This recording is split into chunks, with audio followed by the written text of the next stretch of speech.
14:25. Kujitwika msalaba ni kuwa tayari hata kuteswa kwa ajili ya Kristo. Wakati mwingine unaweza kupitia mateso. Wakati mwingine ndugu anaweza kukutenga. Marafiki wanaweza kukuchukia pasipo sababu yoyote tu. Kisa tu umekataa kuvuta sigara. Umekataa kushiriki dhambi zao. Ukashangaa tayari urafiki unakufa kabisa. Akija kazini kwako anakutana na moto pale. Anakutana na moto, anashindwa kustahimili, anashindwa kukaa. Hapa kuna nini? Mtu mmoja akaniambia, "Wewe mchungaji ni mchawi." Nikamwambia, "Kwa nini unaniita mimi mchawi?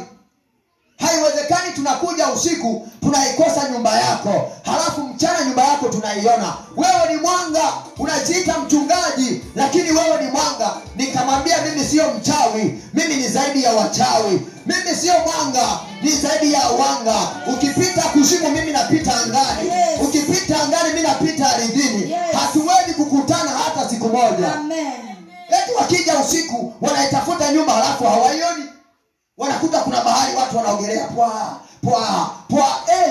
Wasema mchungaji naye mtu anamna gani? Haleluya. Wanakaa vikao, wanasema lazima leo usiku twende tukamwangamize yule mama fulani.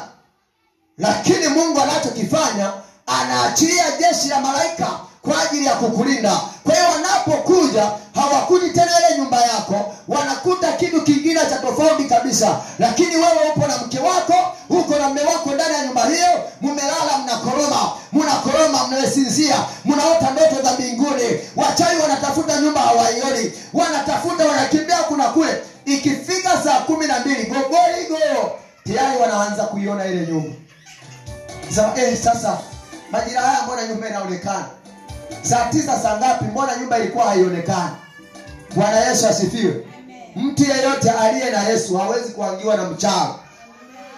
Wakati niko Mombasa Kenya, niliwaambia nilikuwa na kongamano la siku 7. Nikawaambia kama kuna wachawi hapa Kenya hapa, kama kuna wachawi, nikawaambia guest ninayolala na chumba ni namba ngapi na majina yangu naitwa fulani. Nikajitambulisha. Kabla hazijaisha siku 7 nataka mje tukutane. Yaani tutafunga mlango. Tugombanie mle ndani na tupigane tukiwa wawili. Aje mchawi ambaye ameshiba kweli kweli.